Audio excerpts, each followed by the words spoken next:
বাংলা ভাষীদের বিরুদ্ধে ফের কি চক্রান্ত শুরু হয়ে গেছে? কারণ প্রসঙ্গ হচ্ছে অসমের বাঙালিদের বিষয় নিয়ে। কারণ ইতিমধ্যে কিন্তু অসমের মুখ্যমন্ত্রী হিমন্ত বিশ্ব শর্মা তিনি যে মন্তব্য করেছেন তা নিয়ে কিন্তু রীতিমতো শুরু হয়ে গেছে একটা বিতর্ক। এবং বাংলা বললেই বাংলাদেশি ঘুরিয়ে অসমের বাংলা ভাষীদের বিদেশি বলেই কি তোপ দেগেছেন অসমের মুখ্যমন্ত্রী? প্রশ্ন উঠতে শুরু করেছে।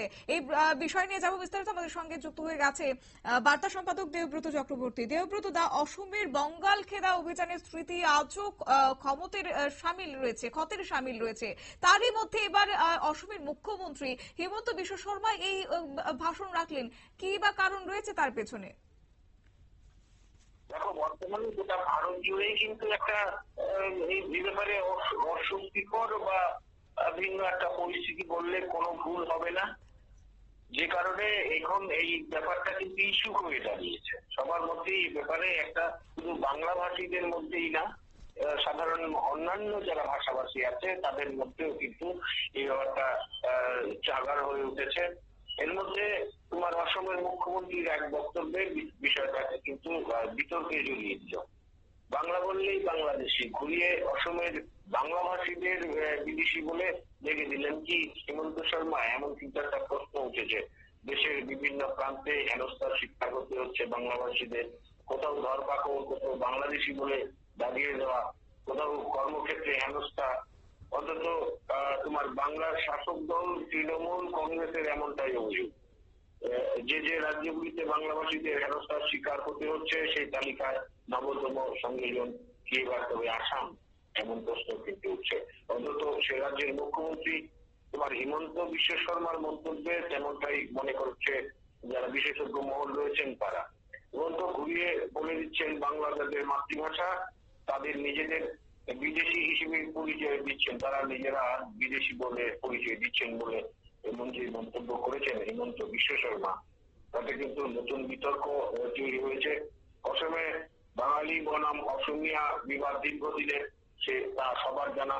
৬৭-৭ দশকে তোমার অসমের বঙ্গাল খেদা অভিযানের স্মৃতি আজও যারা ভুক্তভোগী তাদের হৃদয়ের বিষয়টা একটা দুঃখের যন্ত্রণার ঘটনা হিসেবে টাটকা রয়েছে। সে রাজ্যে বিজেপি ক্ষমতায় আসার পর নতুন করে ভাষা বিভাগ মাথা চাড়া দিয়েছে। সম্প্রতি অসমের এক সংখ্যালঘু নেতা সে রাজ্যের সংখ্যালঘু মুসলিমদের উদ্দেশ্যে আহ্বান জানিয়েছেন আসন্ন জাতিগত জনগণনায় তারা যেন নিজেদের মাতৃভাষা হিসেবে অসমিয়াকে না বেছে নিয়ে বাংলাকে বেছে নেয়। তাতে কিন্তু আসলে হিমন্ত বিশ্ব শর্মার যে মন্তব্য তার সূত্রপাত। সংখ্যালঘু নেতা তোমার মঈনুদ্দিন আলীর এই মন্তব্য নিয়ে বিতর্ক ঝড় উঠেছে অসমে। প্রশ্ন উঠতে শুরু করেছে তাহলে কি অসমে অসমিয়াদের সংখ্যালঘু হিসেবে দেখানোর চেষ্টা হচ্ছে? ওই সংখ্যালঘু নেতার মন্তব্যের জবাব দিতে গিয়ে আরো বিতর্কিত মন্তব্য করলেন অসমের মুখ্যমন্ত্রী হিমন্ত বিশ্ব শর্মা। তিনি বলেন এভাবে ভাষাকে ব্ল্যাকমেল করার অস্ত্র হিসেবে ব্যবহার করা যাবে না। তিনি স্পষ্ট ভাষায় বলেছেন অসমে অসমিয়ারা স্থায়ী। তিনি কিন্তু এই বিষয়টাকে একদম জোর দিয়ে বলেছেন অসমে অসমিয়ারা স্থায়ী, এটাই সরকারি ভাষা, এটাই রাজ্য ভাষা। জোর দিয়ে বলছেন অসমে অসমিয়ারাই সরকারি স্থায়ী এবং এটাই সরকারি ভাষা, এটাই রাজ্য ভাষা। কেউ যদি বাংলাকে নিজেদের মাতৃভাষা হিসেবে দেখায় তাহলে শুধু এটাই বোঝা যাবে যে রাজ্যে কতজন বিদেশি রয়েছে। এই যে বক্তব্যটা, এটা কিন্তু খুব স্পর্শকাতর।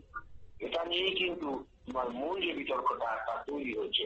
স্বাভাবিকভাবে প্রশ্ন উঠতে শুরু করেছে তাহলে কি বাংলা ভাষী মানেই তাদের বিদেশি হিসেবে ধরিয়ে দিতে চাইছেন হিমন্ত বিশ্ব শর্মা?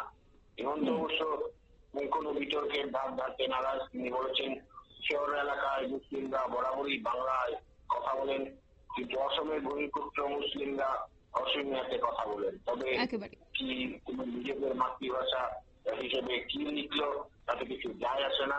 অসমের রাজ্য ভাষা অসমিয়াই থাকবে।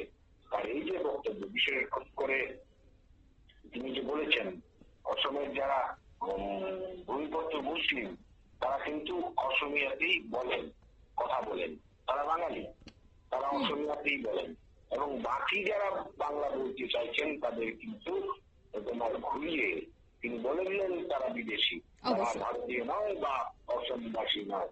তার এই যে বক্তব্য, এটা কিন্তু স্পষ্ট এই বিতর্ক আবার অসমে তোমার ঘুরপাক খাচ্ছে, এবং এটাকে অন্যান্য যারা বিশেষ করে পশ্চিমবাংলার তৃণমূল কংগ্রেস নেতৃত্ব কিন্তু বিষয়টাকে ভিন্নভাবে দেখছেন। সুতরাং এই হিমন্ত বিশ্ব শর্মার মন্তব্যে এই বাংলাভাষীদের তোমার বিদেশি বলে আখ্যায়িত করার যে বিষয়টি, তা কিন্তু একদিক থেকে পরিষ্কার হয়ে গেল শতাব্দী। একেবারে দেবব্রত, অসংখ্য ধন্যবাদ। অর্থাৎ অসমের মুখ্যমন্ত্রী হিমন্ত বিশ্ব শর্মা সম্প্রতি একটি বিতর্কিত বিষয় নিয়ে তীব্র প্রতিক্রিয়া ব্যক্ত করেছেন। তিনি বলেছেন, জনগণনার নথিতে বাংলাকে মাতৃভাষা হিসেবে উল্লেখ করা হলে তাতে রাজ্যে বসবাসরত বিদেশিদের সংখ্যা প্রকাশ করা হবে। এই মন্তব্য তিনি করার পরে রীতিমতো তুমুল বিতর্ক সৃষ্টি হয়েছে। তবে কি বাংলা ভাষীদের জন্য এবার একটা ফের একবার চক্রান্ত শুরু হয়ে গেছে কিনা তা নিয়েও কিন্তু একটা বিতর্ক সৃষ্টি হয়েছে বলে মনে করছেন এবার রাজনৈতিক মহলে এমনই গুঞ্জন। সংবাদ আপাতত এই পর্যন্ত। পরবর্তী আপডেটের জন্য চোখ রাখুন শুধুমাত্র নিউজ ভ্যানগার্ডের পর্দায়। নমস্কার।